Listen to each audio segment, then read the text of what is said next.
Clap your hands, everybody, for Philadelphia 76ers. Stomp your feet, everybody, for Philadelphia 76ers. Clap your hands, everybody, for Philadelphia 76ers. Stomp your feet. All right, everyone. Welcome to the very first official episode of the Ring the Bell podcast. I'm your host, David Esser, Sixers staff writer at the Philly Sports Network. Welcome to the podcast. If you've been following me on Twitter for a while, that's at PhillyInsider99. Welcome. Appreciate you guys supporting me all this time, putting me in a position for this. If you're one of my Facebook friends or just another listener, reader at Philly Sports Network, thank you for giving this a shot. Thank you for joining along. But yeah, it's a little bit after 11:40 here on a Friday night. Just watched our Sixers lose the fourth game in a row, this time to the Houston Rockets. It was a gross one. But yeah, I got to be up early for work. There's no time for that. We got a lot of Sixers basketball to talk. Before we jump into all that, I just want to give a quick thank you. Thank you to Liam Jenkins. Thank you to Philly Sports Network. Thank you to my fellow Sixers staff writers. Thank you to any of you, whether you read my articles on Facebook, on Twitter. Appreciate all of that. The official podcast Twitter account is going to be at @ringthebell_pod. Go give that a follow. Check me out on Facebook, David Esser or David Esser Sports. But yeah, especially huge thank you to the actual 76ers basketball team. This is like, I couldn't have scripted this better. This is like the perfect time to start a podcast. Not only are we on a 4-game losing streak, but there's also this crazy trade rumor going around. Now, normally, I feel like people, they listen to podcasts for positivity. They like hear good things about their teams, extra analysis. But I feel like with the Sixers, there's a little special desire to talk about how bad we are sometimes, despite our record not always reflecting that. But yeah, lost 4 games in a row. We want to trade everybody. Ben Simmons is the worst basketball player on the planet. These are all great launching points for a podcast. So big thank you to the 76ers for that. Now, before we jump into some of the bigger topics, let's quickly talk about the Rockets game. So, again, as I'm recording this, it's Friday night. The game just happened. We lost 118-108. It was in Houston. Simmons led the way for us. He had 29 points, 13 rebounds, 11 assists, and 42 total minutes, which that's a lot of minutes to play. Embiid only had 20 and 13. Tobias 24. Al Horford had 7 points. Trey Burke had 11 off the bench. On the Houston side of things, James Harden, very unsurprisingly, dropped 44 on us. Capella had 30 points and 14 rebounds. So, diving into this game, coming into it, I had tweeted out that we weren't gonna be able to stop Harden and Westbrook at the same time, and you can even throw Capella in there.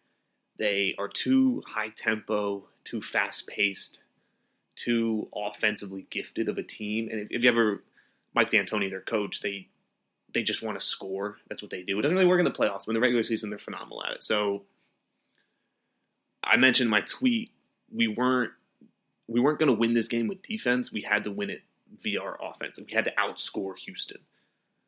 So obviously that didn't happen. We only put up 108. So why do I think that happened? Starting first with the Sixers offense, why did we struggle so much? Because this is one of the better games we've seen from Ben Simmons. Again, 29 points, 11 assists. He was doing his thing. They put him on the receiving end of a lot of pick and rolls. He was great in transition. He actually created a couple shots for himself in the half-court setting. So Ben Simmons, he did his thing tonight, which has been rare in the last couple of losses. But specifically Embiid, they doubled Embiid a lot tonight, the Houston Rockets. They doubled Embiid.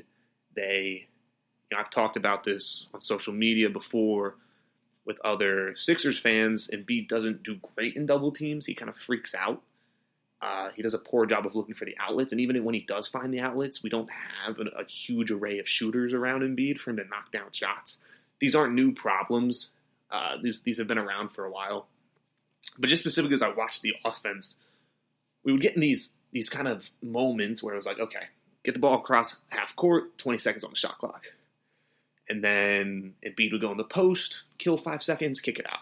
And then Josh Richardson would dribble around for 5 seconds, kick it out to Simmons. And then he would dribble around for 5 seconds and shot clock's over. So I think we got into that kind of sluggish, slow, brutally dull tempo frequently in our loss against the Houston Rockets tonight, which was something you can't do against a Houston team that plays so up-tempo. I thought one of the actual few bright spots of the loss was our bench production. Trey Burke is legitimately looking like he should be the sixth man on this team. My fellow Sixer staff writer, Ricky, big Trey Burke fanatic, and I'm starting to slowly get with that vibe. As poor of a defender as he can be at times, there was a stretch where he played late in the first quarter where he came in and things looked noticeably more open. He was able to set up as a shooter, but at the same time, he was able to dribble and penetrate and get Embiid or Simmons easier shots down low. Tobias Harris, he had 24 points. He didn't create a whole lot of shots off the dribble by himself, which is something we need him to do. Ever since losing Jimmy Butler, we have no one who can kind of give us a bucket once in a while. Al Horford was horrific again. Like I mentioned, 7 points. We're going to get into Al Horford later in the show. I'm sure I put it in the title somewhere, the description, the trade rumors surrounding Al Horford. But yeah, his offensive production has been next to nothing the last couple of games. And Friday night's loss to Houston was no different. When it came to defending Houston, I actually think we did an okay job. I know you look at the box score and you see Harden had 44, Capella had 30, and they hung 118 on us. But for the most part, we were forcing Harden to a lot of tough shots, specifically early. He gained another 15 points in the fourth quarter in the final 3 minutes, just hucking up threes and getting free throws. So, if he's going to make double-team step-back threes, there's only so much you can do about that. So I thought we had Ben Simmons on Harden most of the night, so I thought that was fine.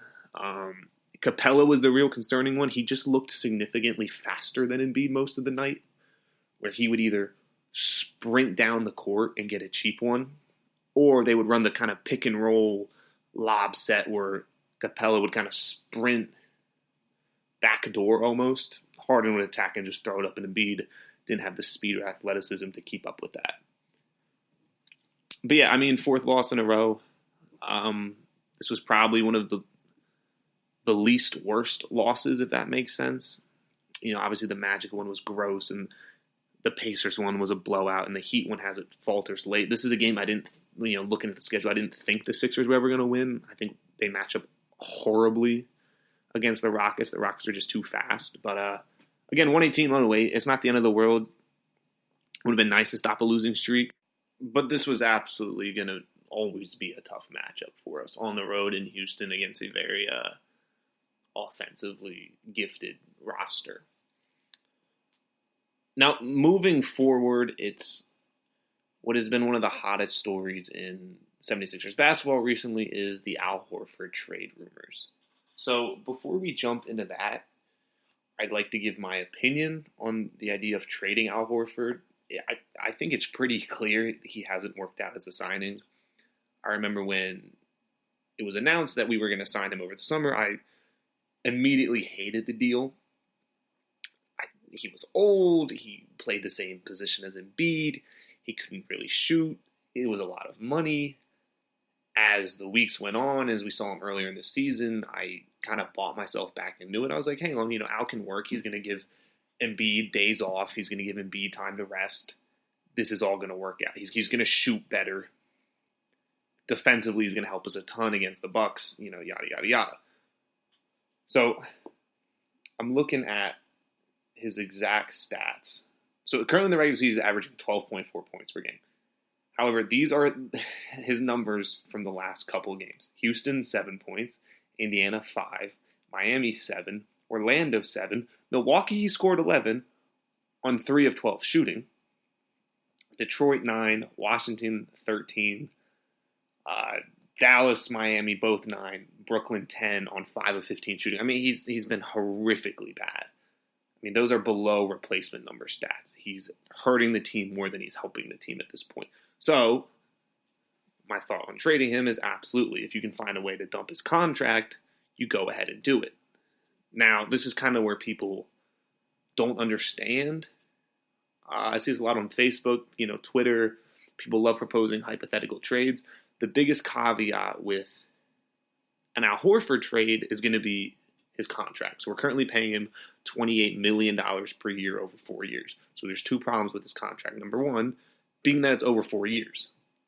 No one wants to pay Al Horford that much money over 4 years. So you're going to have to really entice a team to want to take that. It's not just a 1 year rental, it's a 4 year investment in Al Horford. Number two, the 76ers are over the cap salary, the salary cap. So you have to find a team or a player whose contract or contracts will match up with Al Horford's. The 76ers can't take on any more salary right now. We can only offload it. So those are your 2 problems with Al Horford. So now the big trade rumor that circulated around Twitter for a couple of days was CJ McCollum. Now this was proven to be false, but that kind of got my gears grinding a little bit. I started thinking, this does make sense, at least to an extent.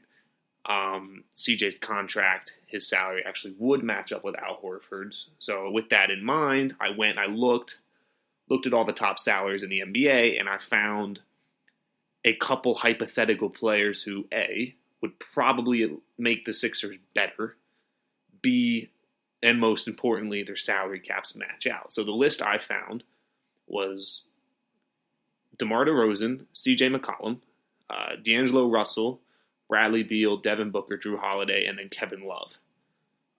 Of that list, I think Kevin Love and DeMar DeRozan probably don't push, this team's threshold into an elite playoff contender.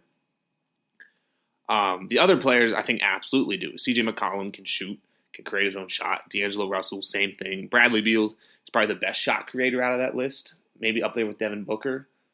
Devin Booker really can't play defense, but he can shoot and create shots. And then Drew Holiday is probably the best defender and best ball handler of that group. So, kind of briefly touching on each of these players, again, like I mentioned before, you're really going to have to entice a team to want to take this. So they're either going to need to be in a full-on rebuilding stage, and you say, hey, look, you're going to take Al Horford's contract off of us, and then we're going to give you 4 future picks. I think Zaire Smith, one of the 76ers' top prospects down the G League, it's almost a given he would be in this deal. He's probably our most valuable asset who's not on the main roster, with the notion that Matisse Thybulle is untouchable. So it would have to be Al Horford, Zaire Smith, and a plethora of draft picks to land one of those players. These are all immensely valuable players of the franchise.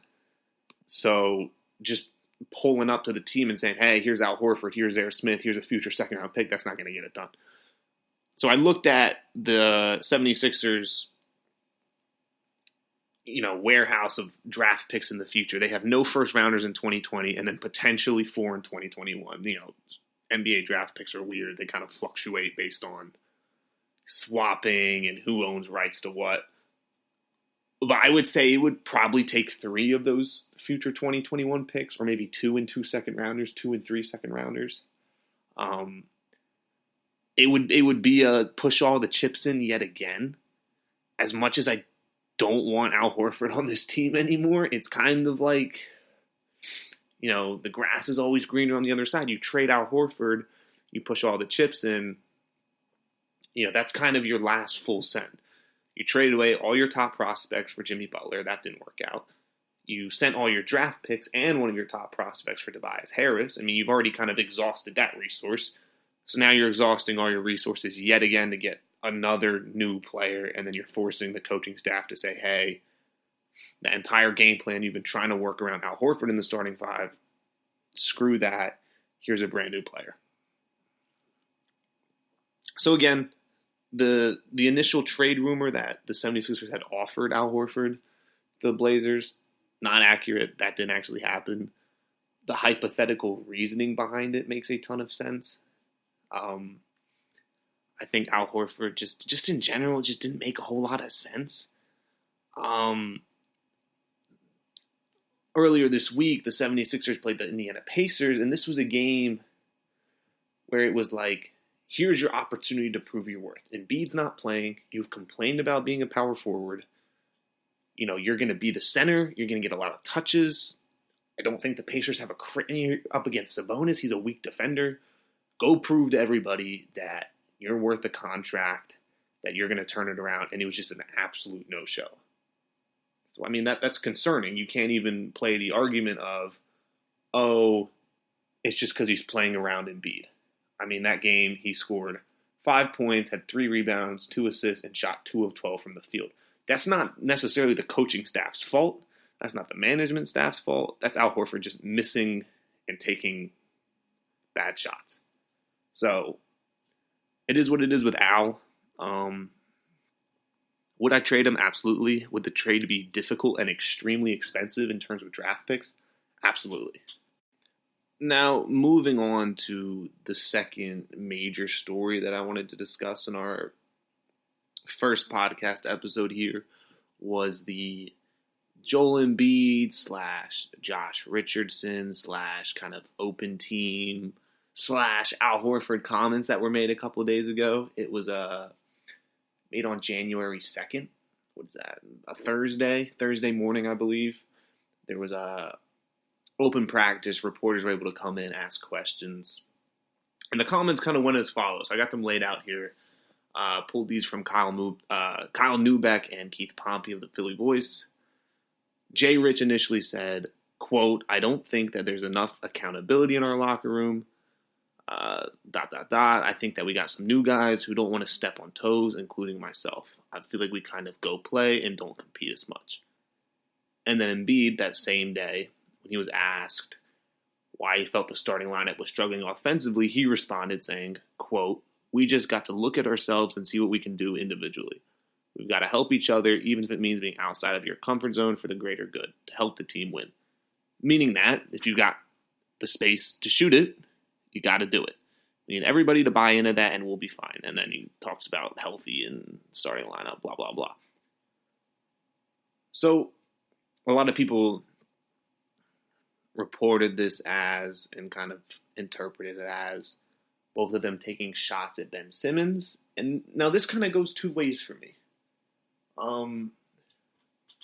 I don't think Embiid is in any sort of place where he can call out Ben Simmons just for not shooting jump shots. I'd like it if Embiid hustled down the court every single play, and I don't think it's in Simmons' spot to call him out for doing that. I think what was specifically frustrating when it comes to these comments is of the trio of Josh Richardson, Embiid, and Ben Simmons, who came ready to play the most against the Houston Rockets. Primetime game, 8 o'clock, Saturday, ESPN. It was Ben Simmons. And he easily had the hardest task of the night. He was guarding James Harden while being guarded by a slew of defenders, including Russell Westbrook, who's an athletic freak. And Ben Simmons came out with a 29-point triple-double. So I didn't interpret it necessarily as them taking shots. I think they would like Simmons to shoot the basketball. And this kind of now turns into an overarching argument of, does Ben Simmons shooting the basketball magically make this team the best in the NBA? The simple answer to that is no. It's the idea of playing within your strengths. Simmons isn't a good three-point shooter, and he knows that. He's not a good post fadeaway shooter either. He's not a good pull-up shooter either. So the idea of him just taking bad shot after bad shot doesn't help the team. It's the same as when Embiid shoots 11 threes on a night. People get frustrated. Even if he makes 6, people are still saying, buddy, get down low in the post. Simmons is the same thing. He's the best when he head down, attacking the basket, abusing smaller defenders. I think a really great example of this was Christmas Day. The 76ers at home were taking on the Milwaukee Bucks, the already crowned champions of the East. MVP Giannis Antetokounmpo, who's probably going to win another MVP. And all you've heard all season long and all offseason long is how great Giannis is because he's shooting the three. What did Giannis do that day? I don't have the numbers pulled up with me. He went like 0 for 7 from 3. 0 for 7. There's a hilarious clip on Twitter where Embiid was sagging 20 feet off Giannis. So is Giannis helping his team by taking that shot? No.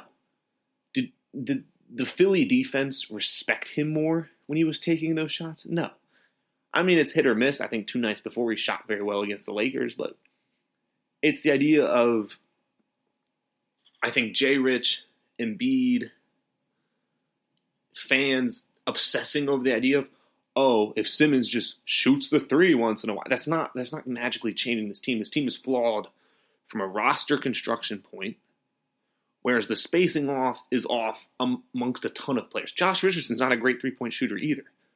Al Horford's had a very below average year shooting the 3 for a, quote, stretch 4. And no one on the bench is a true 3-point shooter out of Furkan Korkmaz, who wasn't even NBA this past summer. I mean, he was going to play for Turkey. Losing J.J. Redick had a bigger impact on this team than Ben Simmons not having a jump shot. So I think, looking into those comments, I think it's good that people are voicing it, that they want to hold accountability. I'm all for that. I think Richardson, hold all that accountability, but at the same time, hold accountability for yourself. You're a shooting guard. You were brought on this team to score and to shoot, and you're kind of doing the same thing where you just miss a lot of open threes. Embiid, you go on this tirade about how if you have space, you got to shoot it, and then you only score 20 points on Capella as he drops 30 on you, primarily off wide open dunks. So hold each other accountable, but hold yourself accountable. I think it's awkward for those two to say all that and then both show up flat in a primetime basketball game. On top of that, this kind of goes back to what I was talking about before with Al Horford, is earlier in the week, it was around Sunday, Monday, Tuesday, he was expressing frustrations about how he was limited in his role offensively. I'm sure that's true to an extent. Boston did a far better job catering to his needs. But it's not Brett Brown's fault he's missing open shots or missing layups or getting bodied out on rebounds. It's not Ben Simmons' fault. Like, Ben Simmons not shooting the corner 3 and then Al Horford missing an open 3 the next possession, there's no correlation. I mean, a lot of these looks by Al Horford, they're wide open post-ups. He's got a little 6'5" dude on him. He's just missing the shot. So this kind of collective community of, oh, we got to hold all of each other accountable, hold the coaching staff accountable. Like, focus first on yourself. Like, we know the talent's there. That kind of, quote, extra push isn't. It's primetime, ESPN, Saturday night. Every single player on the roster should be showing up. It shouldn't just be Ben Simmons and Trey Burke showing up. Trey Burke looked hungry out there. Where was Al Horford's hunger? Is he just too late in his career to be that hungry? I don't know. So I don't read a ton into these comments. I think the media really kind of took them and ran with them. I like that they're holding each other accountable. I'd also like everyone to hold themselves accountable first, though, because I think the flaws extend further than just one player, one coach, one GM. I think it's a lot of personal flaws that people got to attack first before they go and criticize other people. Moving now into the final segment of our pilot episode here. And if you've stuck it out this long, I greatly appreciate you. That's awesome. But this is what I think personally is going to be one of the most exciting and interactive parts of the podcast. It's our Q&A time. Every single week, you guys are going to have an opportunity to send in your questions. I'm going to answer every single one of them. Unless we get to 100 questions. That's going to be ridiculous. I can't do all that. But anyways, so we were blessed to have 4 questions asked today on Twitter. Again, go find me at ringthebell_pod. Tweet me your questions there, or just go find me on my personal Twitter account at PhillyInsider99. Tweet me your questions there. I'm always going to respond. I think it's awesome that you guys send them in. With that said, so first question of the night from my man Andrew on Twitter at Drewby, capital J, capital K. He said, quote, "Does Brett Brown need to go for us to go deeper in the playoffs than last year?" End quote. I mean, this is the hot question, right? I was positive we were going to get one of these, so let's talk about it. This is a really tough one because you're walking a fine line with mid-season coaching changes. I know it's not the exact Same example, but you look at the Eagles. They were 5-7. They just lost to the Miami Dolphins, and everyone's calling for Doug Peterson's head, right? 4 weeks later, he's the best coach in the NFL now. So firing a coach mid-season has one of two effects. And let's go with the assumption that it's a completely reasonable fire. It wasn't an overreaction. The organization has been thinking about it for a couple weeks, couple months. Players are voicing it. You're not in fear of a player revolt in the locker room if you fire the coach mid-season. Everyone's 100% on board with it. Okay, so you fire Brett Brown. One of two things happens. Number one is you bring in some unheard of, maybe young college coach assistant who's got all these great ideas, and it reinvigorates the locker room, and you score 120 points a night, and the energy's there, and it's great. Number two is, I'd say there's three possibilities, but number two is you can't find a better coach. And this is the common question people retort with is, so if you fire Brett Brown, who do you hire? I don't know. Mark Jackson coming out of retirement, he's on TV. Jay Wright from Villanova, that's not happening. Everyone, you can't hire a college coach. They're all coaching college basketball right now. So you can internally hire, but he's probably Brett's assistant is probably got the same ideas that Brett has. The third down in the line of command has probably got the same ideas that Brett has. So you can't find a better replacement. Nothing changes, and you're just back in square one. And again, you've already played that card. You can't fire another coach. So you got to make sure you have a reasonable candidate lined up to replace him.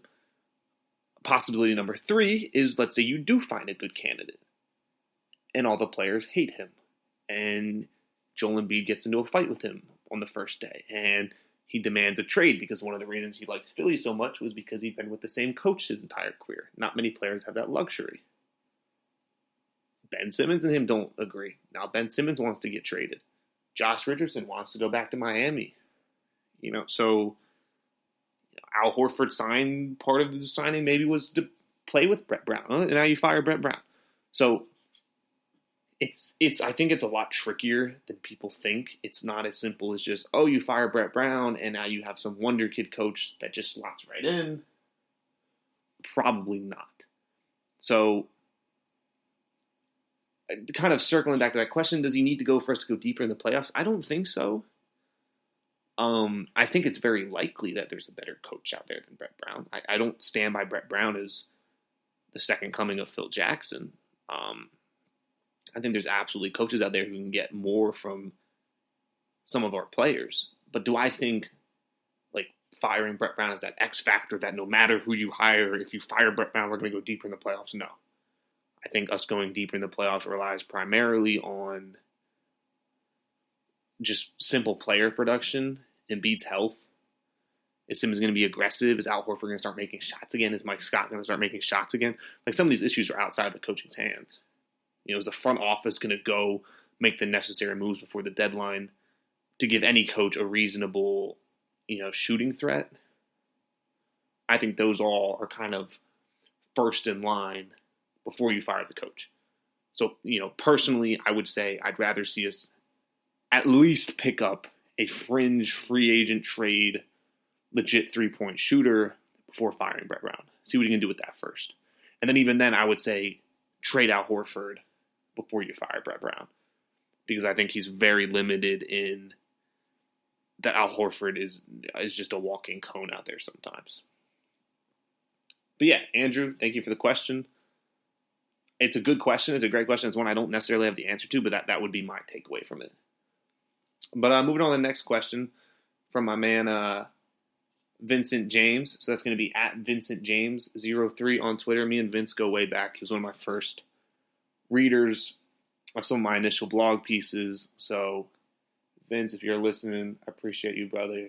So he goes, now, I know Vince, he does not like Ben Simmons, to put it lightly. But he goes, quote, "Can we entertain Ben Simmons trades?" You can entertain them all you want. They're not going to trade him. And this is just the harsh reality. It's like when people what the Eagles said, oh, we're going to trade Carson. They're not going to do it. Ben Simmons could literally average 10 points a game for the rest of the year, and they probably still wouldn't trade him. They committed 5 years, close to $200 million, and they chose him over Jimmy Butler last year. You don't make that type of investment to was he 23, a 23-year-old, and then decide to trade him in 6 months. So as much as he can be I'm not even a huge Ben Simmons sympathizer. Sometimes I watch him like, dude, just go dunk. Like, he's so big and athletically gifted, and sometimes he just plays like a taller Chris Paul. Like, Ben, I want you just to go dunk on everybody. Just get to the free throw line every single play. And he's obviously shown flashes of that. I think tonight's game against Houston was a great example of how dominant he can be, even in a hostile environment, in a tough matchup, if he just puts his head down and says, I'm going to score tonight. So can you entertain him? I mean, you can entertain whatever you want. The harsh reality is they're never going to trade him, at least not in the next 2-3 seasons, unless things truly bottom out. I think they've really committed. I mean, they use a number 1 pick on him. They've really committed to him and Embiid as being the future. I mean, you can throw Tobias Harris in those 3. So they're not moving him anytime soon. But yeah, Vince, appreciate the question. It's not like an absurd topic. It's going to be talked about for as long as Ben's in Philly. I think that just kind of goes with the Philly sports, the nature of Philly sports. But can we entertain him? I would say no. He ain't getting moved anytime soon. Next question from at j.rel on Twitter. He says, quote, what seems to be the one thing stopping the Sixers from being better on the road and in tight games, end quote. And this is a super applicable question because they just lost on the road in a relatively tight game. They got blown out in Indiana. They lost in a tight game to the Miami Heat, also on the road. And then they lost to the Magic on the road. So what is the one thing? I mean, I think this is one of the easier questions, although it seems like there's layers to it. It's the mentality. I think this team, again, has all the talent in the world, but I think they kind of pick and choose when they decide they want to be good. You look at some of their key wins, they're at home. It's more fun to play at home. It's more fun to play in front of your home crowd. Fans get into it. You're sleeping in your own beds. Christmas Day, opening day, they showed up for those. They're pretty dominant in those games. So I think they're blatantly picking and choosing, and that can be 50% on the coaching. It must be 50% on the players. I would argue it's probably more so on the players right now. Embiid walks through road games sometimes. Sometimes he just sits them out. So I think it's almost exclusively a mental block when it comes to road games as opposed to home games where the players are just mentally not showing up. But yeah, it's a phenomenal question. It's if they want to even sniff a top 3 seed in the East, they're going to have to figure out their road woes sooner than later. And then finally, my fellow Sixer staff writer at Ricky Amendola on Twitter, and that's at Ricky_AMANDEO8. He goes, quote, can the Sixers finally free Trey Burke, please and thank you? It's obviously a little bit of a joke question, but in all seriousness, I agree. I think in the very limited opportunities Trey Burke has seen in a 76ers uniform, he's blatantly, I think, the best backup point guard option. They experimented with playing Josh Richardson at point guard once in a while with Raul Neto, Shake Milton. Trey Burke not only has been in the league long enough to understand kind of how the game works, but he also adds just an entirely different element to the Sixers offense that no one else on the roster provides. He's quick, he can shoot, and he can create off the dribble. And I don't think there's a single player on the roster who can do all of those 3 things together. So, like I said, I think this goes great with how well Trey Burke played against Houston tonight. Again, I think he had 11 points in very limited opportunities. I think he made his first 4 shots as well. but he kind of just adds a little bit of extra juice. Kind of just gives off a little kind of energy vibe when he comes on the court that once in a while he can just give you a bucket, regardless of who's on him. Once in a while he can knock down a slightly contested three. He doesn't have to have 10 feet of space. So I think a lineup I've liked is when they run Burke and Simmons together. I mean, even Embiid, but let Burke handle the basketball. Let him create some easier opportunities for Simmons and Embiid closer to the basket, so Simmons doesn't have to spend so much time hanging out at the top of the key. But yeah, Ricky, I know you will endlessly push the pro Trey Burke train, but I absolutely agree that unless they make some sort of crazy last-ditch move before the deadline, I think it's his role as the backup point guard or even the sixth man should absolutely be solidified. But that's all the questions we got today. I mean, having 4 is awesome. That's a great privilege. Thank you to everyone who sent them in. Again, if you want to send in questions for next episode, hit me up on Twitter, either on the official podcast account, on my personal Twitter, or find me on Facebook, whatever. Get in contact with me, and I'll absolutely get your questions on the show for next week. But that's going to be all the time we have here tonight for the official pilot episode of the Ring the Bell podcast, as it is now 12:30 in the morning, 12:31 actually, and again, I have to be up at 8 for work tomorrow. I'm going to have to write a post-game reaction piece to that Sixers-Rockets game here at some point, as much as I'd love to continue rambling on about how flawed the 76ers roster is at the moment. We're going to have to save some of it for next week. If you've made it this far, you're awesome. I appreciate you. Let me know on Twitter, advice, comments, concerns, questions, whatever you want to do. I mean, this is going to be a process, a learning process. It's going to be growing pains. I know this is not a perfect first episode. I appreciate you supporting, hanging in here with me.